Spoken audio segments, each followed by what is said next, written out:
They take me for a walk. Okay, she's coming in and out, so place your orders, buy food or drink you like. Just so you know, the restrooms for the hotel.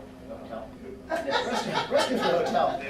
The restrooms for the restaurant are all the way by the front door.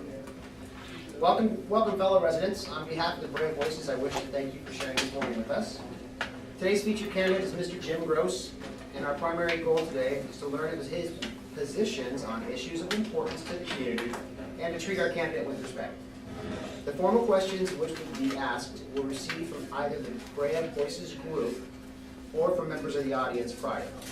For the first hour, I'm Paul Louise, will present formal questions to Jim. At the end of those formal questions, you will have an opportunity to ask informal questions for the next half hour. We ask that you have one question per name at a time. And if somebody has more than one, we'll go around twice and let you ask your second question.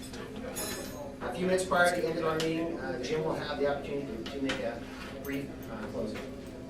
And now, join me in welcoming City Council candidate, Mr. Jim Grosse. If I can interject real quick.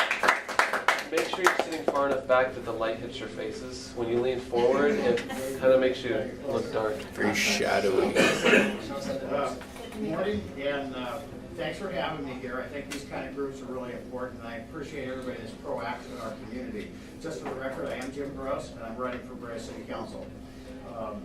I've lived in Brea since 1982, where I purchased my first home. My wife Leslie, I think most of you know my wife Leslie's right here. It's my best supporter. We chose to make Brea our hometown and raise our two children. We're a blended family. I have a son, she has a daughter, and we've made it as normal as possible for them. It's been good in this community. In our professional lives, Leslie and I both have worked for Ralph's Grocery Company for over 30 years. Leslie sacrificed her management career to support mine.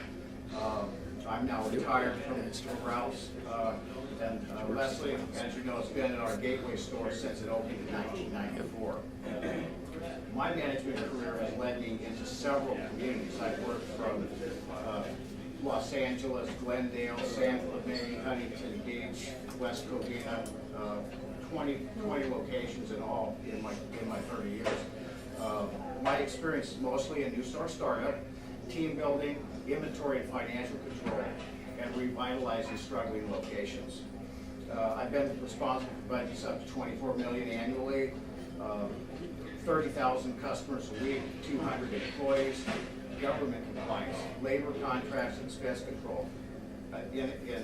Past that, I hold a real estate license and a certificate in property management. Leslie and I began our community service here with our kids in high school. We started by being members of the Booster Club for Leslie's daughter, who's a cheerleader, where I became the president for 2 years, and my cheer moms could be a struggle. That's why I put a cheer dad on there. We had a lot of fun with that, and we had a lot of fun participating in high school. I got on the PTA. And we did grad night for 2 years when our kids were graduating. As committee members passed that. We had so much fun doing grad night. We did it 2 years after that, just with the group. Just we had fun with the people we dealt with. From there, I became a board member of the Brea Historical Society Museum. I've been on that 9 years. Spent 4 years as president, 4 years as treasurer. My city government service began just after I applied for the vacancies we had in our city 2 years in a row, where at one point it was between John Bowman and I to get his vacancy. I don't know if that's important to you, but I was picked by as number 2 by the council of Simonov, Perry, Moore, and Vargas. But it got me really interested in it. But Deb and Marty got me on the General Plan Advisory Committee, which was a 1.5-year process. And now I was able to be appointed as planning commissioner, which I've done for 6 years, and been dedicated and learned on everything there, and not missed a meeting in 6 years. In that capacity, I represented the Planning Commission, Art and Public Places. I was the chair of the Senior Citizen Advisory Committee, and I also participated recently in the Rails to Trails project and a handful more. But I'm glad to be here today and look forward to answering your questions. I'm going to ask you a set of questions. Some of them are 2 parts, and I'll break them up for you because I know they're a little convoluted. How do you view council's obligation to manage the city and city staff, especially executive management? Well, first of all, in our system of government, the council has really only direct responsibility over the city manager and city attorney. That being said, they still need to oversee the whole program. I know the city manager meets with them and they discuss personnel issues, but they need to take a strong hand in guiding the process. Describe your optimal balance of power in the city council, city management, and the. Well, I think really we hire the city staff, and personally, I think we have a good city staff, but the power still has to be in the hands of the council. You give us a little bit of guidance, you give us some advice, but we're gonna tell you what we really want. And ultimately, the council needs to be the driving force. Two-part question. Do you view the present council as strong and proactive or weak? Provide an example.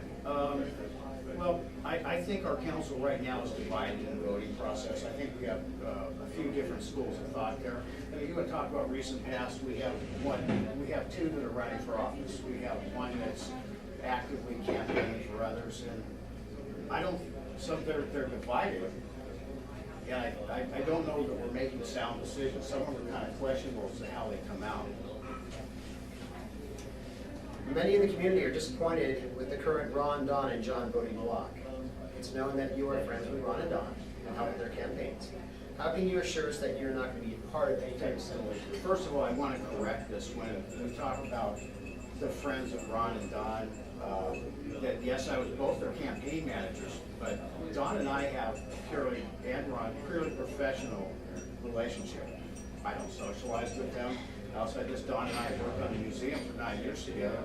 He asked me to be his campaign manager. How do you get experience? Plus, if you are in this community, there are a handful of us that do things. We all cross paths, and it's hard not to cross paths with them. And while I maintain a professional relationship, I don't often agree with them. As Don is my appointer for the planning commission, he has never once told me how to vote or never tried to influence it. If anything else, he has asked me why I made decisions. A lot of our stuff goes up to council. You know, what's the mechanics of this or that? It's not a case where they tell me what to do. And like I said, we often disagree. Neighboring cities such as La Habra, Fullerton, and Placentia have all induced salary cuts to their management staff. How would you remain fiscally responsible as far as our state? Well, comparing them to us, two different things. I don't know if you want to ever take somebody's direct pay away, but at the same time, you need to look at the bonus structure and say, okay, this needs to be purely performance driven, and a bonus cannot be built into your budget. A bonus is paid after you go under budget. I don't believe you should really cut anybody down off what they're living on, if you can help it. Have you really had to maybe, but, I think the bonus structure is the one that needs to be looked at the hardest. This is a three-part question. I'll do it all at once and you can ask me another question. What is your position on the 10-city survey? What repercussions arise from this survey? A 10-city survey is a good tool, but I think you need to look at each individual portion of it. The 10-city survey may mean something to city staff. It may mean something different to the fire department, police department, maintenance department. Every city isn't measured exactly the same in every portion of it. So the city of Irvine is pretty high tech and whatnot. We're a little bit different than that. So we're going to compare them. It's not all apples to apples. I think that there's different criteria. I think you take that and dissect it down where you're using it correctly for each portion of our budget. Now, the 10th city survey, would you agree that we should, if we're going to use that, we should compare it for all positions in the city? Fire, police, city manager? Well, you heard what I said. I mean, I think it's a good tool, but you need to use it individually for each department. You can't just say blanket that the 10-city survey fits every department. Two questions here. Do you feel an obligation to revisit the fire services delivery decision to make sure it is working? To tell you that straight out, I felt that the council's decision on that plan was premature. I don't think the plan we have in line has substance to it. I don't see real numbers or real savings. I mean, I would have liked to see it up front say we're going to save 500,000 this year, we're gonna save $1 million this year, $1.5 million. There's nothing that says that. It was not completely coagulated at the time it was there.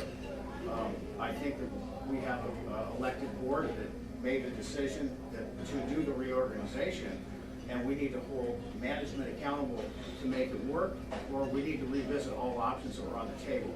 I'm not outside of that. On top of that, should police and fire services be improved, and if so, where should funding come from? Not so certain where the funding should come from. I think we have a good police and fire service. I think it's somewhere you don't really want to strengthen. It would probably be the last resource to balance the budget. I think that right now we have pretty good coverage, not disregarding the police and fire decision and the plan to take a few people off the street. Who should follow up on approved plans, such as fire service plans, to make sure they are working, the safety of the public is not jeopardized, and projected savings are achieved?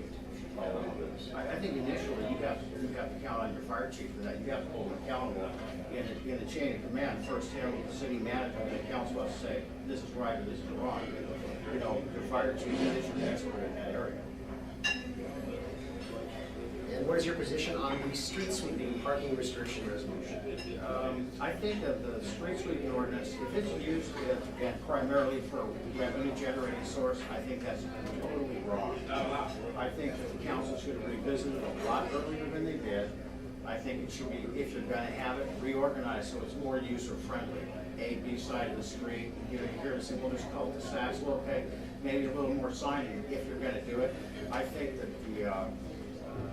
the expense we're paying for an officer or unsworn or sworn following a street sweeper is ridiculous, and you should go after that. That source should be put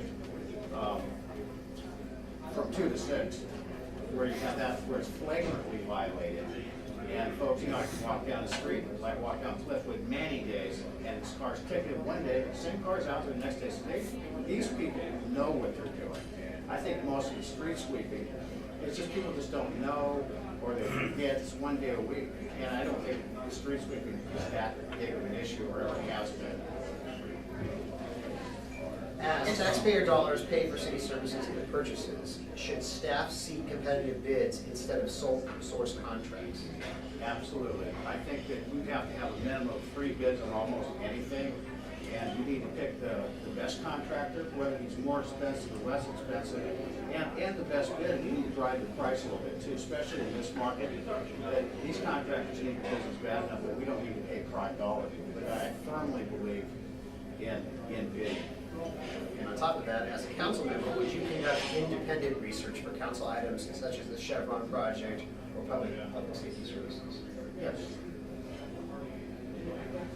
Current lease for the unfinished 10-year Boys and Girls Club project expires 12/31 of this year. Please explain your position on this issue and describe what action, if any, should be taken. Well, I think that in itself is a tragic issue, that nice facility has not been finished. Right now, it's still a private matter. If you said 12/31, it comes to default, even though there's functions that are allowed to probably go longer than that. I think now, without spending a lot of staff dollars, they should sit down now and talk about a contingency plan for that building, where it's going to be a private facility or a public facility. And they need to keep in mind, there's a condition in there that was built in through the neighborhood about traffic and the amount of population that enters that building.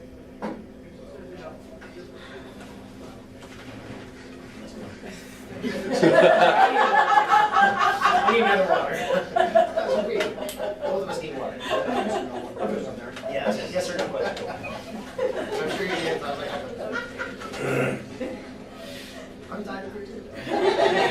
Oh, I knew the way you went for it. That's what I thought. Can I ask you a question about the water? That's what it's concentrating on. Yeah. It's not your turn.